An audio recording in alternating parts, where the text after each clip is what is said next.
এই যে ঈদে মিলাদুন্নবী নাচানাচি করলো 1350 বছর পর্যন্ত যে আমল উম্মতে করা হয় না, ওই আমল আল্লাহর কসম সুন্নত হতে পারে না, বেদাত, নিকৃষ্টতম বেদাত, অবশ্যই বর্জনীয়। ইল্লাল্লাহ। ওই রাস্তায় যারা দাঁড়ানো হয়তো সরো সামনেতে, নতুবা বিত্রিয়াও বেচা বেশি হইলে সাইড ফেটে যাও, সাইড ফেটে আমার সামনে না, তাড়াতাড়ি ভাগো।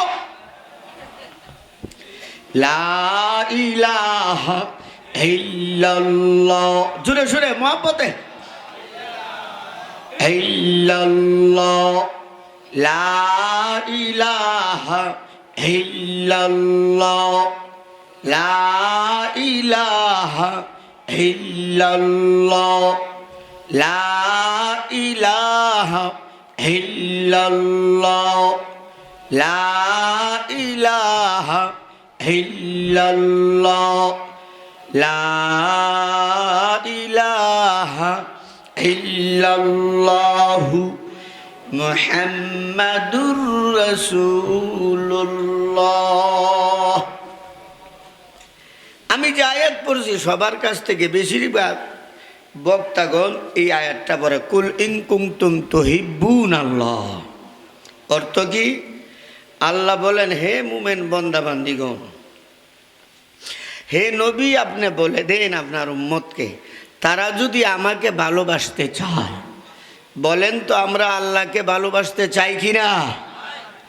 তো ভালোবাসতে চাই, আল্লাহ নিজেই বলেন আমারে পাইব কই ভালোবাসতে? আমারে দেখতে পাবে না, ধরতে পাইবে না, ছুঁইতে পাইবে না, আমার কথা সরাসরি শুনতেও পারবে না। সুতরাং আমি তোমারে ভাড়াই দিলাম তাদের মাঝে, তোমাকে মহাব্বত করতো, তোমার অনুসরণ করতো, তোমার আনুগত্য করতো। তুমি যখন খুশি হয়ে যাবা, আমি আল্লাহ খুশি হয়ে যাব। বলেন তো আল্লাহর খুশি রয়েছে কার খুশির মধ্যে? নবীর খুশির মধ্যে। এখন নবীর মহাব্বত, মহাব্বত আবার দুই প্রকার। এক প্রকারের মহাব্বত দেখা যায় না, পরোক্ষ মহাব্বত, দিলে দিলে এ মহাব্বতটা নিহিত আছে দিলের ভিতরে। আরেকটা হলো মহাব্বত প্রকাশ্যভাবে দেখা যায়।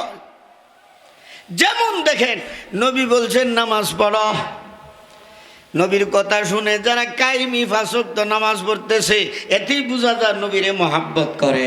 কারণ আল্লাহর দেওয়া নবীর মাধ্যমে 5 ওয়াক্ত নামাজ যে আমরা সঠিকভাবে আদায় করতেছি, মহাব্বত না হলে আদায় করতাম না। কথাটি কি না? এটা হইল প্রকাশ্য মহাব্বত। শরীয়তের প্রত্যেকটা বিধিবিধান যে ব্যক্তি পালন করবে, মুখ দিয়ে চিল্লা চিল্লি করতে হবে না যে আমি নবীকে আল্লাহকে ভালোবাসি, তোমারই আমলই প্রমাণ করে দেবে যে তুমি আল্লাহকে নবীকে ভালোবাসো। কথাটি কি না? এই লোক প্রকাশ্য মহাব্বত। আরেকটা আছে পরোক্ষ মহাব্বত, অন্তরে অন্তরে মহাব্বত করে। আচ্ছা বলেন তো, জানের দাম বেশি না মালের দাম বেশি? জুরা, হ্যাঁ, জানের দাম বেশি। হযরত রাসূল সাল্লাল্লাহু আলাইহি ওয়াসাল্লামের সাহাবী, মুরব্বী সাহাবী, প্রথম বড়দের মধ্যে প্রথম মুসলমান হযরত আবু বকর সিদ্দিক রাদিয়াল্লাহু তাআলা আনহু। ঘটনা জানেন, নবী বলছেন তোমরা মন খুইলা দান করো। আবু বকর ঘরে যা আছে সব লই আইছি, জানেন না এটা? আরে জুড়ে বলেন জানেন কি না? হুইরা সব লই আইছে, কিচ্ছু রাখছে না, থুইছে আইনা। উমর অর্ধেক আনছে। যাই হোক, নবী আবু বকর সিদ্দিক রাদিয়াল্লাহু তাআলা আনহুকে বলছেন, আবু বকর কি নিয়ে আসছো? এই কথা বলেন নাই, বলছেন ঘরের পরিবারের জন্য কোনো কিছু রেখে এসেছ কিনা। প্রশ্নটা দেখছেন নি? যে পরিবার বর্গের জন্য কোনো কিছু রেখে এসেছো কিনা। जो पूछा नबी ने के कुछ घर भी छूड़ा, तो सिद्दीक अकबर के होठों पे आया,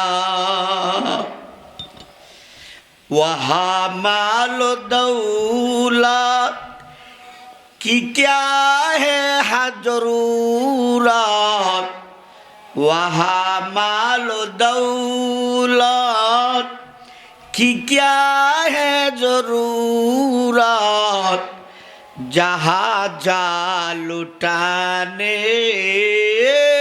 को दिल चाहता है। আবু বকর উত্তর দিয়েছেন, ইয়া রাসূলুল্লাহ, যে নবীর জন্য জীবন দিতে প্রস্তুত ওই নবী বলছেন মনটা বইরা দিবার লাগে গড় যা আছি সব লইয়া পড়ছি, গড়ে কোনো কিছু জিনিস রাখার প্রয়োজন মনে করছি না। কেউ মালের মহব্বত আছে না? এখানে বলেন, এখানে নবীর মহব্বত বেশি না মালের মহব্বত বেশি দেখাইছে? জুড়ে বলেন না। নবীর মহব্বত এই হলো সাহাবি। এই সাহাবিদের সে যারা আগে যাইতো চাইব, এরা কি সঠিক পথে আছে? মার সে যে বেশি মহব্বত দেখাইব এরে বলে ডাইন বলে রাক্ষস। নবীর সাহাবাই কেরামবর মার জায়গার মধ্যে স্বয়ং নবী বলেন, আল্লাহ সর্বপ্রথম আমি নবীর রূহকে সৃষ্টি করেছেন, এরপরে সমস্ত নবী রসুলগণকে নির্বাচিত করেছেন। 3 নম্বরে আমি নবীর সাহাবি কে কে হবে 3 নম্বরে নির্বাচিত করছেন। বলেন না সুবহানাল্লাহ। নবীর সাহাবীরা আল্লাহর পক্ষ থেকে নির্বাচিত। আরেক সাহাবী হানজালা, আপনারা জানেন, ফরজ গোসল করবি, নতুন বিয়া হয়েছে। এদিকে খবর এসে গেছে উহুদের ময়দানে নবীজিকে শহীদ করা হয়েছে। হ্যাঁ, আসলে তো শহীদ হয় নাই, মদিনার অলিতে গলিতে ঘোষণা করা হচ্ছে, ও মদিনার ভাইয়েরা, ও মদিনার বোনেরা, সংবাদ শুনছনি, ওদের ময়দানে বেঈমান কাফের মুশরিকরা আমাদের নবীজিকে নাকি শহীদ করে ফেলেছে।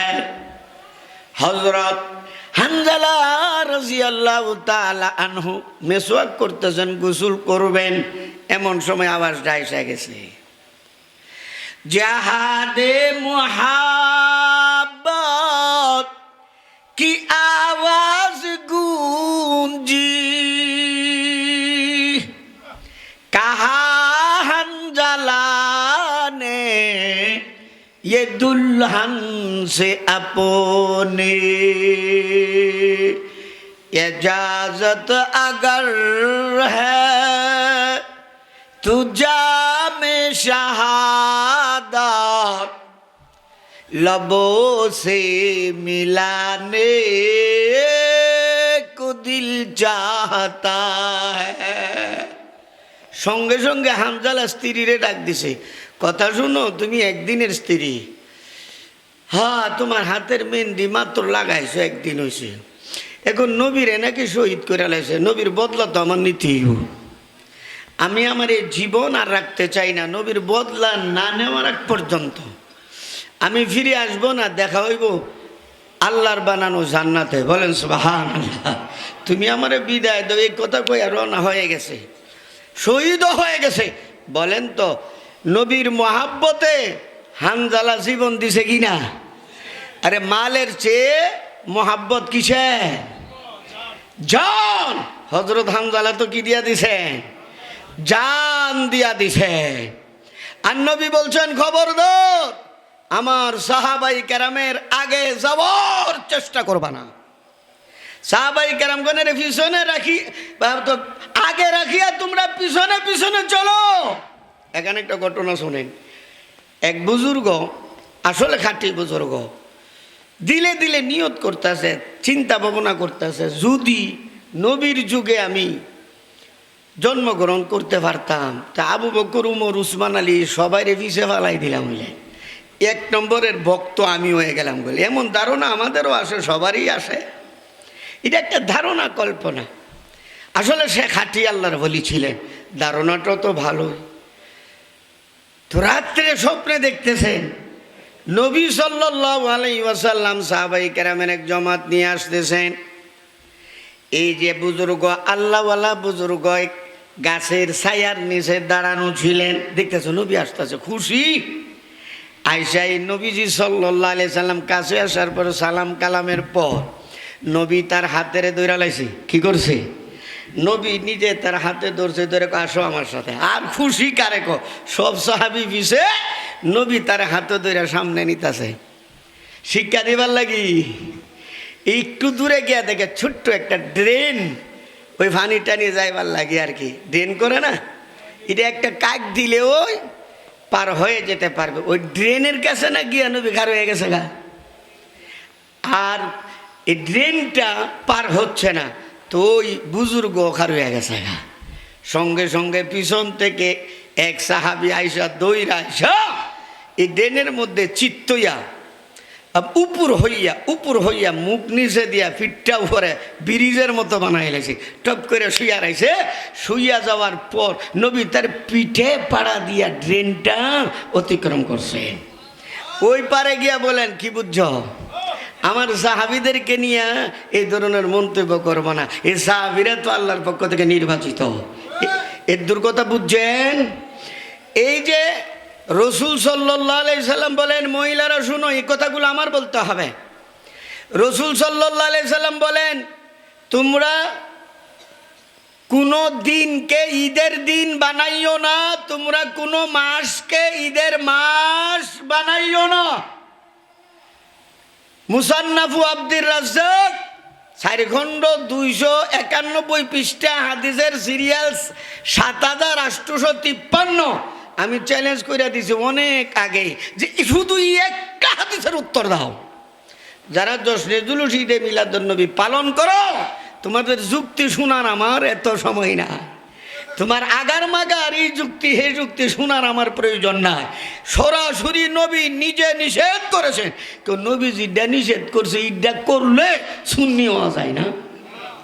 জুড়ে বলেন না, নবী নিষেধ করছেন। দলিল ওই যে মুসান্নাফু আব্দুর রাজ্জাক 4 নম্বর খণ্ড 291 পৃষ্ঠা, হাদিসের সিরিয়াল 7853। পরিষ্কার নবী বলেন, আমার পরে ঈদ কিন্তু 2টা, তোমার রোজার ঈদ আর বকরিদ, এরপর আরও জুম্মার দিন ঈদ, আরাফার দিন ঈদ, এগুলো প্রসিদ্ধ।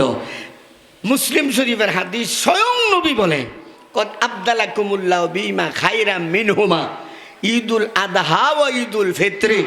মদিনাতে হিজরত করে আসার পর নবী দেখেন মদিনাবাসীরা 2 দিনে ঈদ পালন করে। জিজ্ঞেস করলেন, কি ব্যাপার? আনসারে মদিনা যারা মুসলমানেরা, যে তোমরা এই 2 দিনে ঈদ পালন করো। হুজুর, এটা তো আমরা পূর্বপুরুষ থেকে পাইছি, বর্বর যুগ বাপদাদারা ফরিদাদারা 2 দিনে ঈদ পালন করছে, এই কারণে আমরাও ঈদ পালন করি। নবী বলেন, বন্ধ করো, বন্ধ করো। 2 ঈদ বন্ধ করিয়া এই 2 ঈদের পরিবর্তে আরো 2টা ঈদ দিছে। কত আবদালাকুমুল্লাহু বিহিমা খায়রাম মিনহুমা ঈদুল আদহা ওয়া ঈদুল ফিত্র। ঈদুল আদহা, ঈদুল ফিত্র, এই 2টা ঈদ হলো তোমাদেরকে আল্লাহ দিয়েছেন। আবদালাহুমাল্লাহু বিহিমা খায়রাম মিনহুমা, আল্লাহ পরিবর্তন করে দিয়েছেন। আল্লাহ নবীরে জানাইছেন, নবী আমাদেরকে দিয়েছেন। ঈদ কয়টা? জুরে সিরিয়ালে 3 নম্বরে কোনো ঈদ নাই। এখন আমি বলতেছি, যারা ঈদে মিলাদুন্নবী চিল্লাচিল্লি করো, জায়েজ বলো, আমার শুধু এই হাদিসটার উত্তর দাও। এই হাদিসটার উত্তর সনদে মুত্তাসাল, একবারে বিশুদ্ধ হাদিস।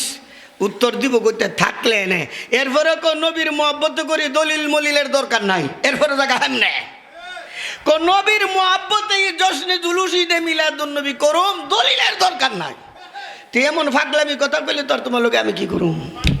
হ্যাঁ, এখন আসেন, আজকে আপনারা দেখবেন কত জায়গায় নাচানাচি বেশি মিলাদুন্নবীর।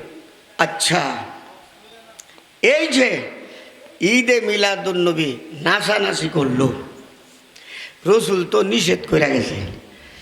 রসুল নিষেধ করার পরও শুরু করছে, মানলাম। আচ্ছা, কয়দিন ধরে চলছে এইটা? 2টা পত্রিকাতে আসছে। একটার মধ্যে লেখছে 50তম, আর একটার মধ্যে লেখছে 54তম। তো বেশিটা ওই ধরেন, আমার হিসাবে ওই অনেক আগে 1974 খ্রিস্টাব্দে, 1974 খ্রিস্টাব্দে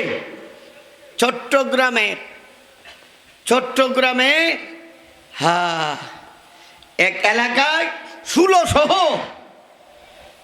ওই যে তৈয়ব শাহ পাকিস্তানতে আসে, তার নেতৃত্বে 15-20 জন লোক লইয়া সর্বপ্রথম ঈদে মিলাদুন্নবী আরম্ভ করছে। এখন মাশাআল্লাহ এটা বড় হইতে হইতে দেখছেন তো, 2টা হইলে মরছে পদ্দলিত হয়ে, এটা জানেননি? বিশাল মাহফিলে 2টা মরছে, 7-8টা আহত হয়েছে।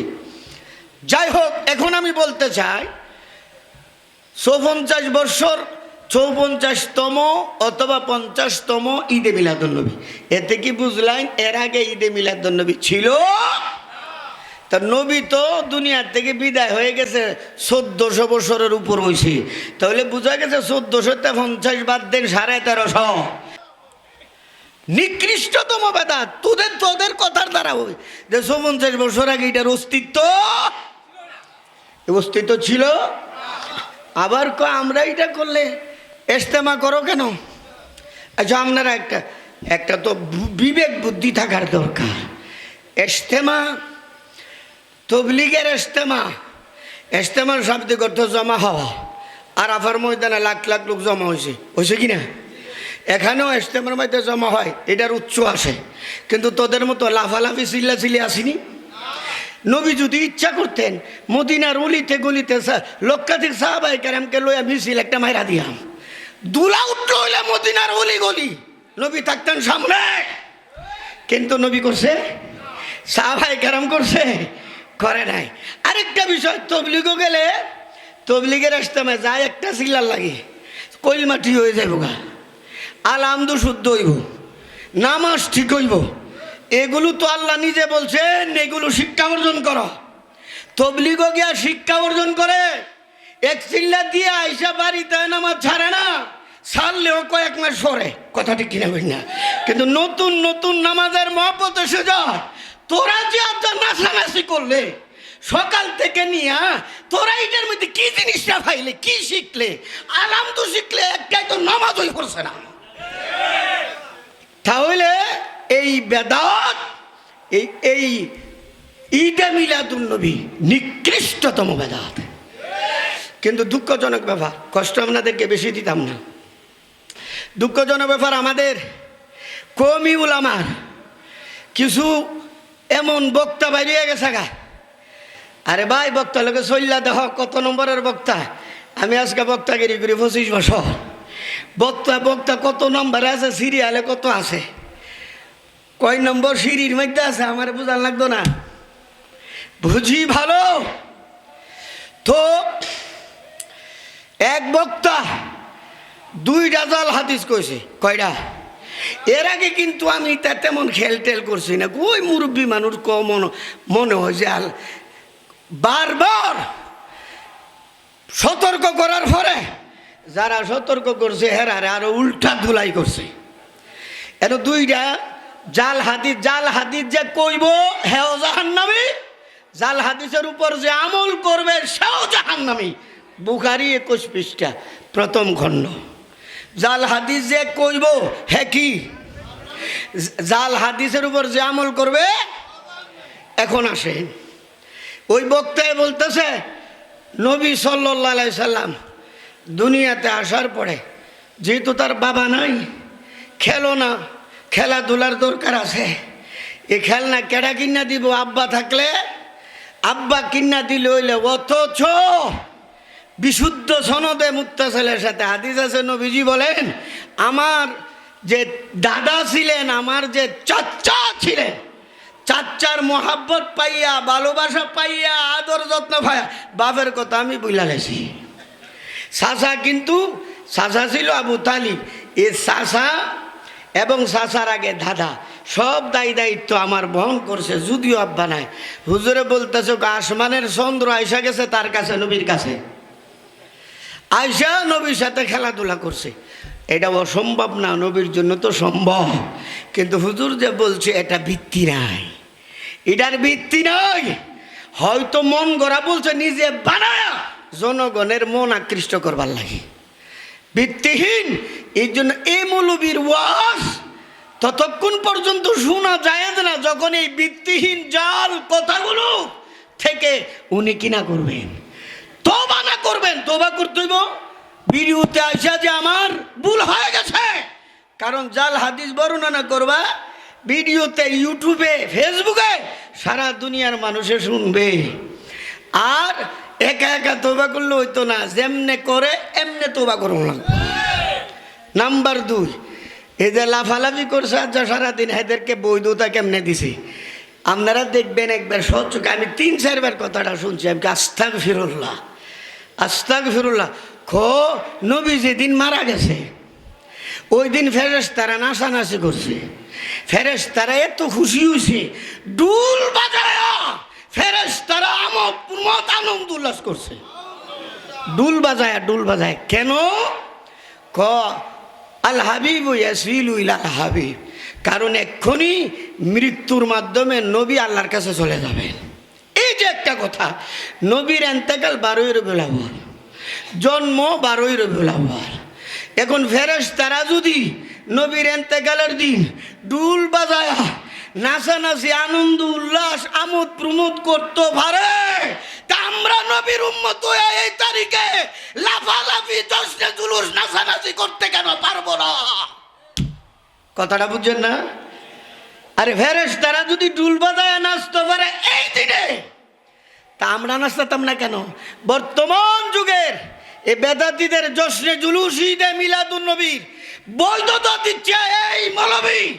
আর এই মৌলবী হাদিস তো বলতে পারবে না, আমার মনে হয় নিজে বানায় বানায় বলে। ওই মৌলবীর নাম হইল মৌলানা নজরুল ইসলাম কাসিমি। মৌলানা নজরুল ইসলাম কাসিমি ভালোভাবে বাড়াবাড়ি করবো, পরে আমি চ্যালেঞ্জ করো, চিস্তি সারো এবার না, একটু বাড়াবাড়ি করলে চ্যালেঞ্জ, যে যেখানে খুশি সেখানে আসো, এ ব্যাপারে তোমার সাথে কথা হবে। জাল ভিত্তিহীন মন গড়া কথা কয়া মানুষের চমকায় দিবা, আর সতর্ক করলে এদেরকে আবার উল্টা ধমক দিবা, উল্টা তাদেরকে গালিগালাজ করবা। এই যুগ শেষ হয়ে গেছে গা। এই জন্য নজরুল ইসলাম কাসিমি, তারে আলেম বলতে বিশ্বাস করেন, আমার মুখ দিয়ে আয় না এই 2টা কথা শুনিয়া। যেই জশ্নে জুলুসের বিরুদ্ধে সমস্ত কওমি উলামারা একজোট, আর উনি কি সিস্টেমে দেখবেন, এরাই বলবে ফেরেশতারা যদি নাচা ডুল বাজায় এই তারিখে যদি কি করতে পারে, নাচানাচি আমোদ তুতি করতে পারে, তা আমরা পারবো না কেন? যুক্তি আছে কি না?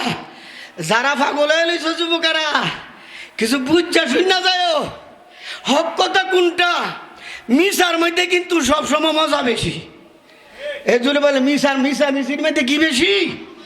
আল্লাহ আমাদেরকে হেফাজত করুক, সবাই বলে না আমি। এই কত গেছে গা। এখন শেষ কথা বলতেছি,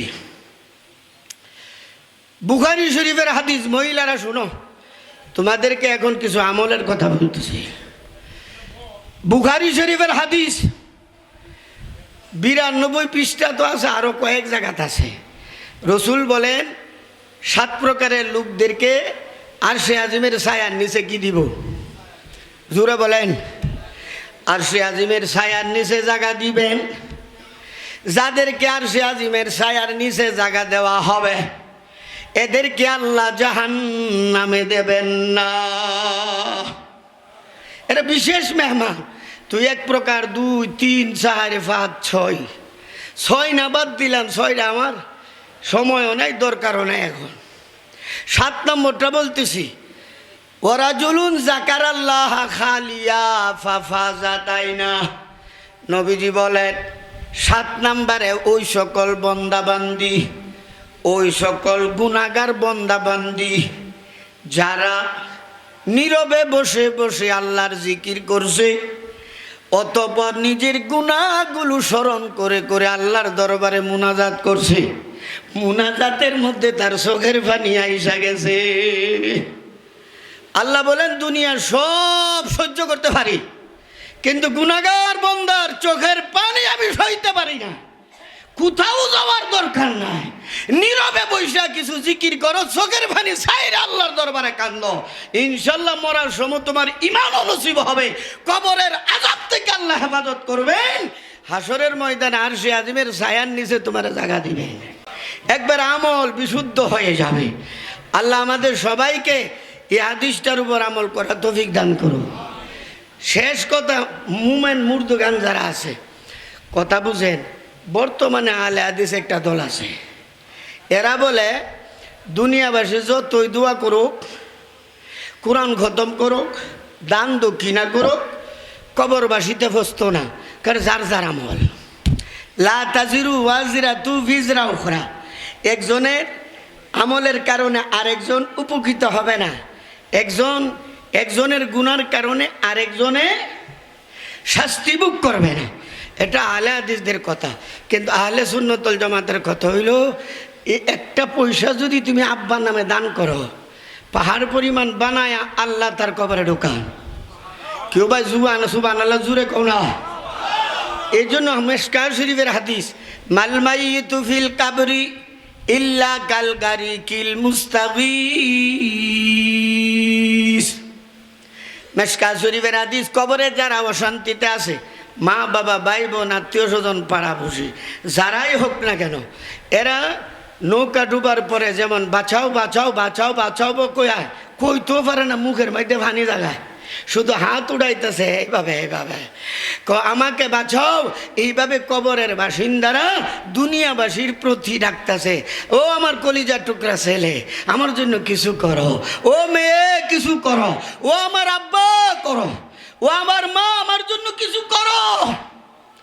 স্বামীকে ডেকে বলেন, স্ত্রীকে ডেকে বলেন, তোমরা, আমি তো এখন আসামি, আমার কোনো ক্ষমতা নাই, তোমরা আমার জন্য কিছু দোয়া করো, দান দক্ষিণা করো, কোরআন তেলাওয়াত কইরা দোয়া করো, সদকা খায়ের করো। নবীজি বলেন, দুনিয়াবাসী যখন তার নামে সামান্যতম কিছু আমল করে দান দক্ষিণা করে, তাদের নামে যখন বক্সা দেয়, তাদের নামে যখন দোয়া করে দেয়, নবীজি বলেন সামান্যতম আমলকে পাহাড় পরিমাণ বানাইয়া আমি তার কবরে ঢুকাই। আমল করছো এ দূর, 2 টাকা দান করছ, এটারে পাহাড় পরিমাণ বানাইয়া তার কবরে দিয়ে আবার বইলা দে, তোমার অমুক আত্মীয় তোমার জন্য এই দানটা করছে। আগে বলে তুমি যে শ্বশুর বাড়ি যাও, নতুন নতুন বুইরা হয়ে গেলে মনে হয় নাও নিতে পারে কিছু হাদিয়া তোফা মিষ্টি মুষ্টি, বকিল দিতে আছে, এটা নয়াটা না না।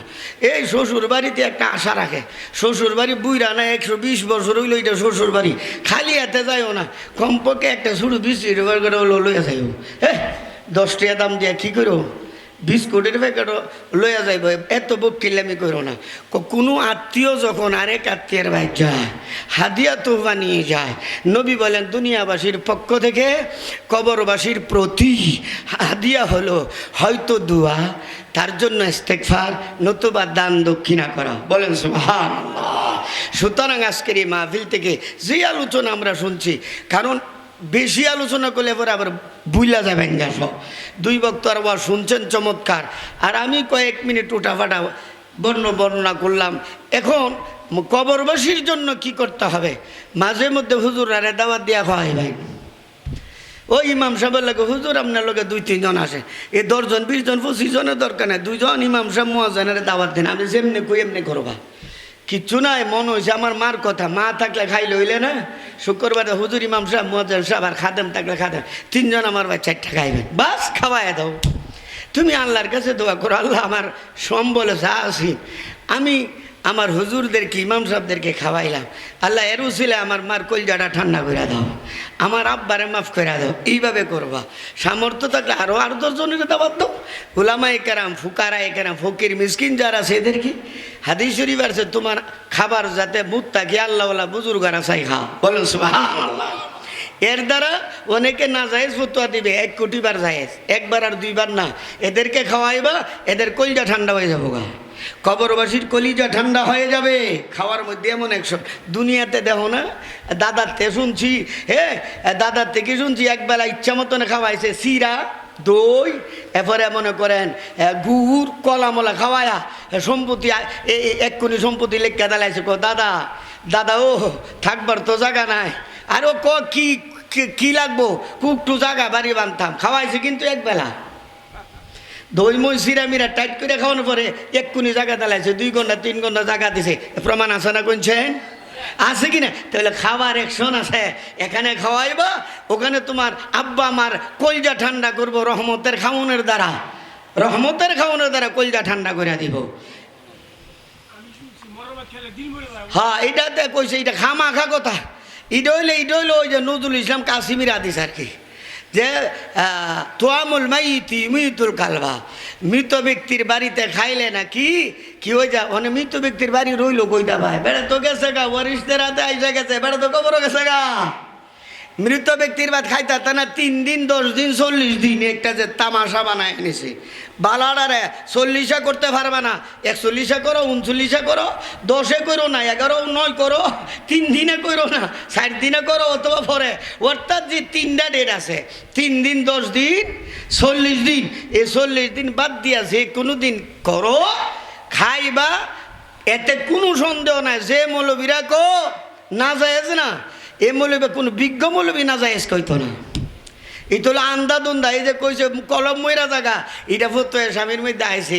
এক মৌলবী কইছেন আর কি, তোয়ামুল মাইতি মিতুল কালবা, মৃত ব্যক্তির বাদ খাইলে নাকি কি হয়ে জায়গা, কলম ময়রা জায়গা, লাশ লালাও মজুন, এটা ভিত্তিহীন জাল, এটার কোনো ভিত্তি না। আল হাদিসরা এটা বানাইছে, কেন আল হাদিসরা সারা দুনিয়ায় যদি দান করো 2 পয়সার কাম হইতো না, হেরা এটা বিশ্বাসই করে না, এর হইল যার যার আমল, নাউজুবিল্লাহ বলে। এর জন্য মা বাবা ভাই বোন আত্মীয় স্বজন পাড়াপড়শি এবং গোটা দুনিয়ার সমস্ত নরনারী মুমেন মুমেনাত যারা আছে সকলের জন্য প্রাণ খুলে দোয়া করব। সবাই বলেন আমিন।